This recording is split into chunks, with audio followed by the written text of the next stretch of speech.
Hello and welcome, everyone. Today we are diving into God's love. And I'm super excited about this because sometimes it's hard to even grasp even just an inkling of understanding of his love, because as humans, we're so conditioned to withhold, to manipulate, to try to control. And sometimes it's just fear of getting hurt ourselves. So we hold our heart in and we put up walls, and that's the opposite of what we should actually do. And God has been teaching this so much over the last few years about how I need to feel everything. We are created to feel everything because that's the only way we can truly understand God, because he feels everything. Every emotion we have, it came from him because we're made in his image. It's just that he knows how to control his, and we need to learn how to control ours. But his love is so unconditional. And I know that seems really hard sometimes to grasp, that he never withholds his love from us, no matter where we've been, no matter what we've said, no matter what somebody else has done to us. His forgiveness is wrapped up in love. Everything about him is love. He is love. We are love. And Taylor and I were talking about this before we got on here. When we're born, babies are just pure love. They're their true, authentic self, the way God created and intended us to be. So they're like fully surrendered. If you think about it, they kind of don't have a choice. It's not like they can just get up and walk off and go feed themselves. They like fully trust you with all that they are, and they love you with all that you are. And I've never seen anyone so forgiving as little kids. Because I can admit, when I was younger, when I had my daughter, I was in a bad place. I didn't love myself. I didn't understand what love was. I didn't have it to give her. So I wasn't the greatest mom, but she would forgive so easily and say, yes, she loves me. I forgive you. I love you. It's okay, mommy. Did I honestly deserve that? Probably no. But that's the thing about God. Do we deserve his unconditional love? Some days, no. We really don't. But he loves us anyway. And he loves us. And I think one of the things I like the most is that he's so patient with us, because we don't want anyone to love us because they're forced to love us. And God is the same. He wants us open-hearted, just coming to him because we love him and we want that relationship with him and we want to understand him. And the more that we understand him, the more we understand ourselves and the more we can understand others. And I think one of the verses that really opened my eyes to this is when he tells us to love our neighbor. I heard that growing up all the time. You need to love your neighbor, need to love your neighbor, need to love your neighbor. But they kind of forgot the part that comes after. You need to love your neighbor as yourself. You can't give what you don't have. And in order for us to truly love ourselves the way God designed us to be loved, we have to understand his love, because it comes from him. We have to have him. So in essence, we need to go to him. We need to ask him to share it with us, to show it to us. It was the journey that changed everything for me. Was I wanted love. I wanted it more than anything else. I was going through a coaching certification. Everybody else was wanting to be rich. I'm just like, I know God's love exists. I know it exists, and I want to know it. I want to feel it. I want to live in it. And that journey took me into his presence that was so profound and so overwhelming and so glorious. It's like, it was so many things. I can't explain it, but all of the nonsense of this world falls away when you're in his presence, because his presence is this all-encompassing, purest love that you could ever feel. And he has it for you. And he wants you there with him, of your own desire. It was my desire, because one of the things I've learned too is you seek, you shall find. I sought it with all that it was. I put everything else on the back burner because I wanted love. I wanted healing. I wanted that acceptance. In essence, I think your soul knows your authentic self, and it wants to be your authentic self, because that's where your joy is, because your authentic self is your purpose. So they're interwoven. And so when you're in purpose, you're in God's purpose, which means you're fully in his presence, because you can't be in his purpose if you don't know what it is. And the only way to know what it is to be so in there with him. You got to be, having conversations and deep understanding that your heart has to be right to do. And so we had to come open heart. And that's like the opposite of what our flesh wants to do, because our flesh wants to withhold. Our flesh wants to make sure we can trust others first. But God trusts us first, which is crazy to me. He trusts us with everything. And we don't even trust ourselves. And he's up there going, but I made you for this. I literally created you for this thing, to love others, to love me, to fill yourself with me, to be more of me. I'm gonna let Taylor talk, or I'll just keep going. That's so good. That's so good. First thing that came to mind to me is in scripture, God tells us exactly what love is, in essence, who he is. And so I love that, because if you ever want to just know more of God, first of all, you just ask. That's something I ask often, like, God, I want to know more of you. Like, teach me something about you. And so it's plain as day here in scripture in 1 Corinthians 4 through 8. I'll read. Love is patient, so God is patient. Love is kind, God is kind. It does not envy, it does not boast, it is not proud, it does not dishonor others, it is not self-seeking, it is not easily angered, it keeps no record of wrongs. I feel like that's a really hard one for people right there. It keeps no record of wrongs. God, and it's even hard to understand that God does that God keeps no record of wrongs. That as soon as we come to him and say, Lord, forgive me, I repent from this, it's gone.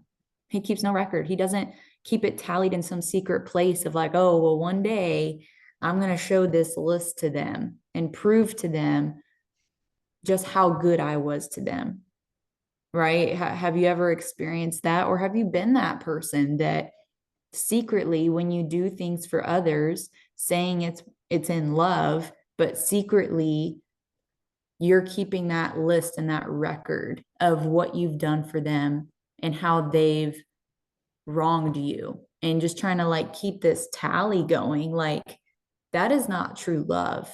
And we have to recognize that God doesn't do that to us. And thank goodness he doesn't, because, then is he trustworthy? And when you think about that with other people, like, say someone does something genuinely for you and you feel like it's with so much love, but then come around a few months later, it's thrown in your face. Do you feel like you can trust that person? So would God really be trustworthy to us if he did that to us? No, he wouldn't. But because right here it says that love keeps no record of wrongs, God keeps no record of wrongs, it's true. Love does not delight in evil, but rejoices with the truth. It always protects, always trusts, always hopes, always perseveres. Love never fails, but where there are prophecies, they will cease. Where there are tongues, they will be stilled. And where there is knowledge, it will pass away. So these things, these other giftings, that God provides, he's pretty much saying that these things will pass, but love never will. And it's so true, because once a prophecy's been fulfilled, it's like, okay, well, that's past, right? That's behind us. But love is never behind us. It's always ahead of us. It is behind us, but it's also ahead of us. It's around us. It's within us. His love is all consuming. And we will never fully comprehend it until one day we enter the gates of heaven and we are just in all of his presence. And I think that there's a reason why we won't fully comprehend it now, because our earthly mortal bodies couldn't handle it because that's just how powerful it is. He has to, create these new bodies for us to handle all of his love. And so that's why it says his perfect love covers a multitude of sins and casts out all darkness, because it's so powerful. Like, love is actually powerful. And so I think that's really incredible to just sit on and ponder, like, God's true love, and that his heart for us is always good, even when it doesn't feel good. even when even when it comes with conviction and it comes with discipline, that it's love. And so I actually just received a dream last night that was convicting, and it was the Lord revealing something to me. And I actually woke up praising him. To me, that's true love, because he did it with so much great. I woke up and I said, Lord, tell me what this means. And he told me, and like it almost makes me want to cry right now, because his words are just filled with love, even when he's correcting, even when he's disciplining, even when he's saying, hey, look, I just feel his love in it, that I don't want you to struggle with this anymore. I want to take this from you, but you have to first see it and recognize it, and you have to let it go.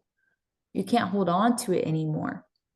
You have to give it to me so I can take it from you, and I can heal you, and I can deliver you, and I can set you free, and I can fill you with my all-consuming fire of love, what you were created for, what you were meant for. We were made for his love.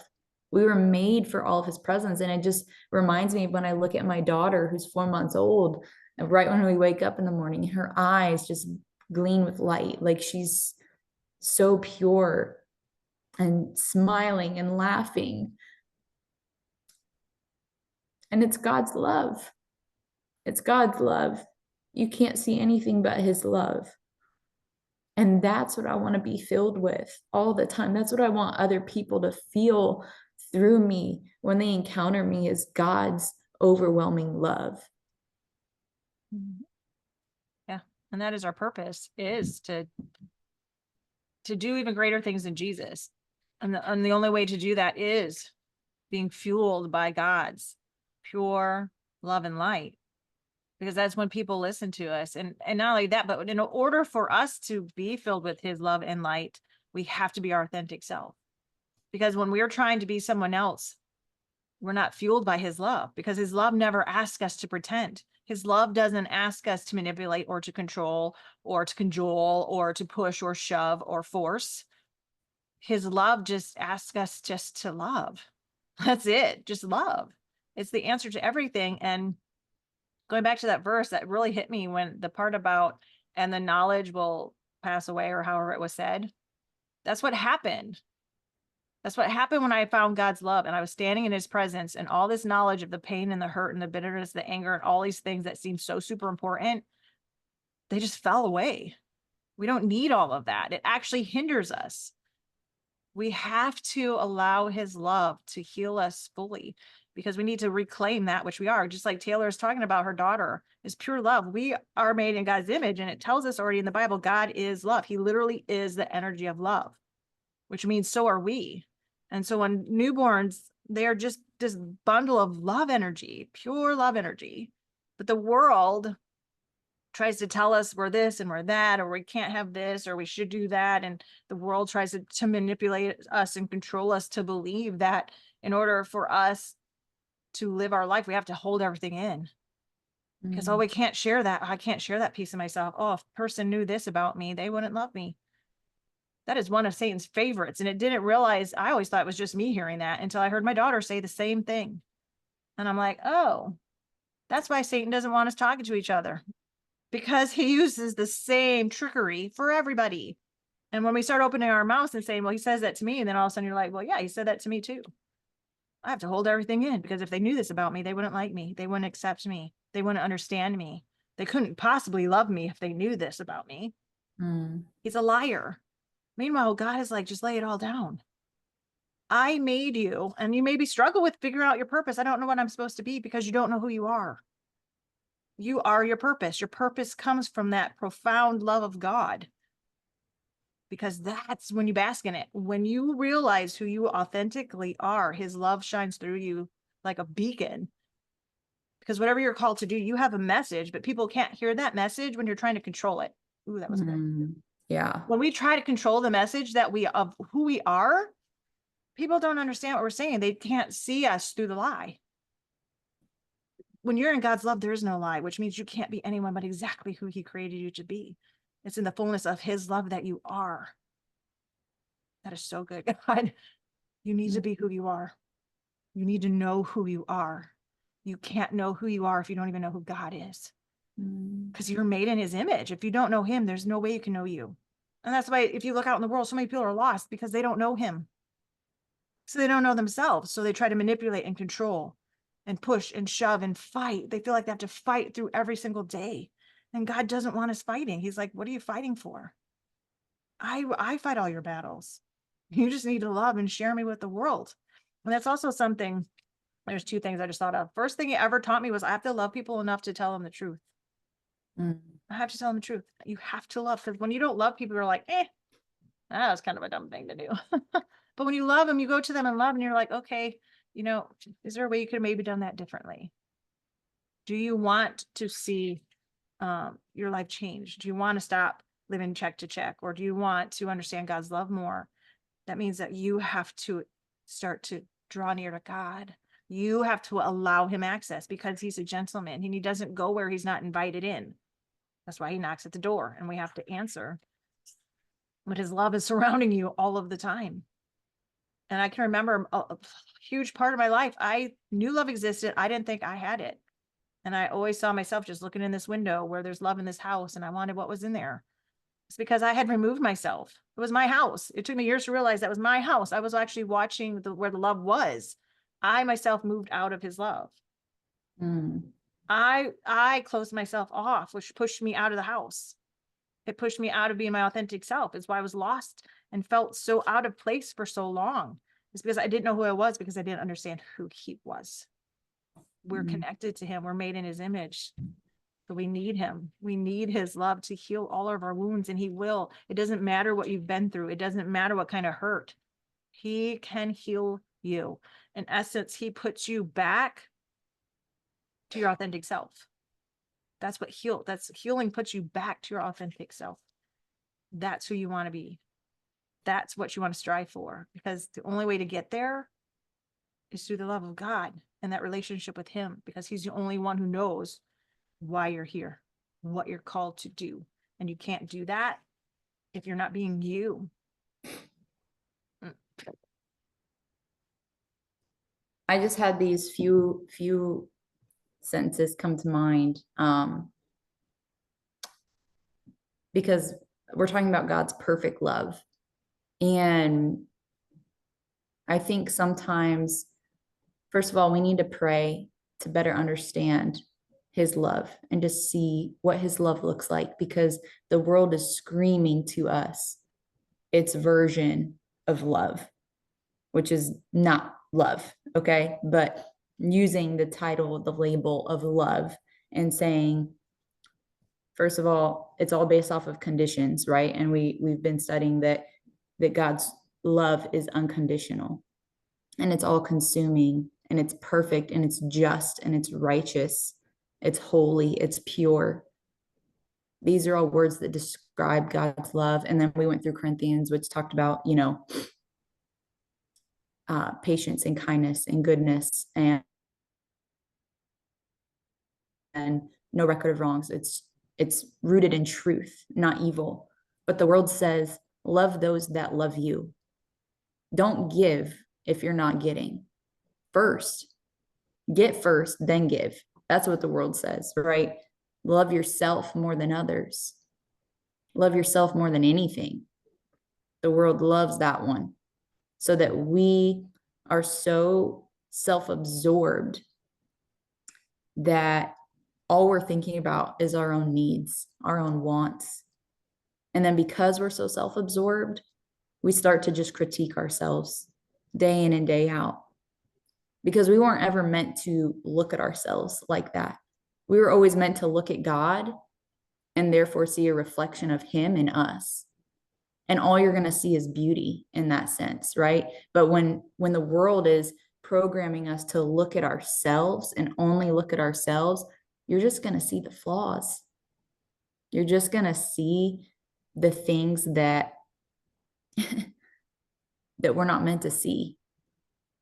We're not supposed to be consumed with. We're not supposed to be so focused on. Yes, we're meant to see them. I didn't mean it like that. We're meant for them to be revealed and then taken to the Father. But But the world wants us to just be so hyper focused on these flaws and just critique ourselves and judge ourselves and be negative about ourselves and pretty much talk down what God created as beautiful. Like God created us so beautifully, so wonderfully, and fearfully, but the enemy hates that. And so the enemy's goal is to hurt God.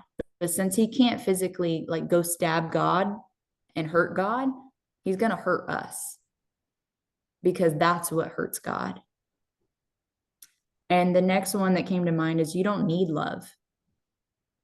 The enemy wants to desensitize us and make us numb and cold to the core. You don't need love, except one thing is wrong with that. We were actually created for love. So there's actually a hole in our heart that is specific for God's love to fill it with, and for that to be the core of who we are.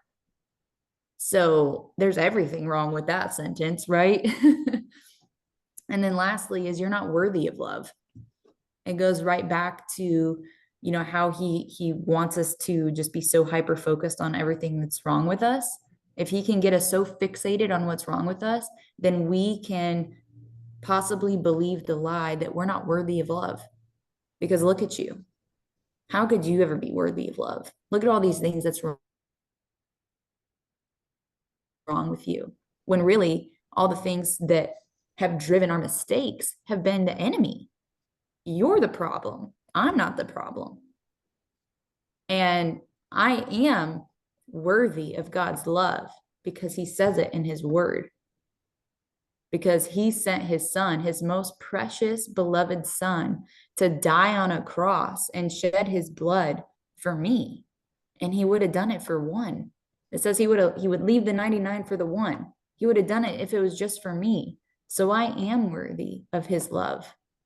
And I'm also, because I'm worthy to receive his love, I'm worthy to give his love to those around me and to be an outpouring, a vessel that just, as soon as he pours his love down, it just flows out of me. It just bubbles out of me. That's what he calls, that's the free gift from him to his children. Because it's so consuming, it just bubbles out. You can't contain it. Mm-hmm. And so we have to break these walls down, like Laurie said, that we put up these guards around our heart, because we're pretty much saying no thanks to the free gift from God. And we're also then saying no thanks to giving the free gift, because we have these walls up and they need to be broken down.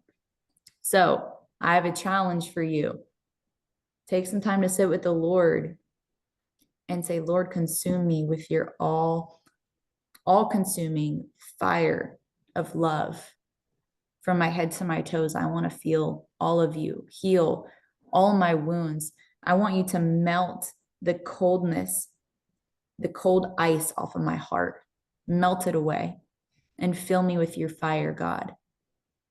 And then play the song Reckless Love and just listen to those words, because it'll make you cry. I love that song, but it's going to heal something in you. He's going to heal something in you through that process.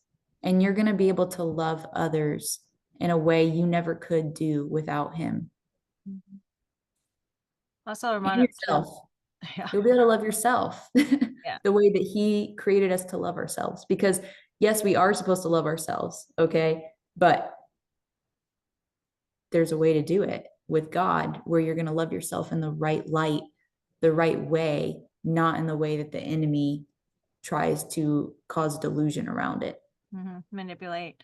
But also know that that Satan's whole goal is to separate you from God. And the fastest way you can do that is to tell you to guard your heart and to put up that wall, because that instantly disconnects you from God. And that's what he wants. He wants to disconnect you, because when he does that, then you can't walk in your authenticity, which means you can't walk in your purpose, which means you're not walking in God's purpose, which also means that you're now outside of God's plan. So therefore you're not going to prosper, have hope, or a future, which is exactly what he wants. He wants to kill, steal, and destroy your future. Right. Instant you disconnect and see flaws and start putting up conditions and walls, you've disconnected. That's why we have to come heart open, so that we stay connected to that overflow of God's love, so that we're filled to overflowing, which means we'll never run out. What Satan does to us, we don't have enough even for ourselves. We don't have anything to give anyone else. And that's what he wants. Yep. That's what he wants. Don't let him have it. That's powerful. Well, I hope that you guys had some takeaways from this episode. I definitely did. We hope that you enjoyed it and enjoy your quiet time with the Lord and just soaking in all of his goodness, all of his presence, all of his love. We look forward to having you on our next episode.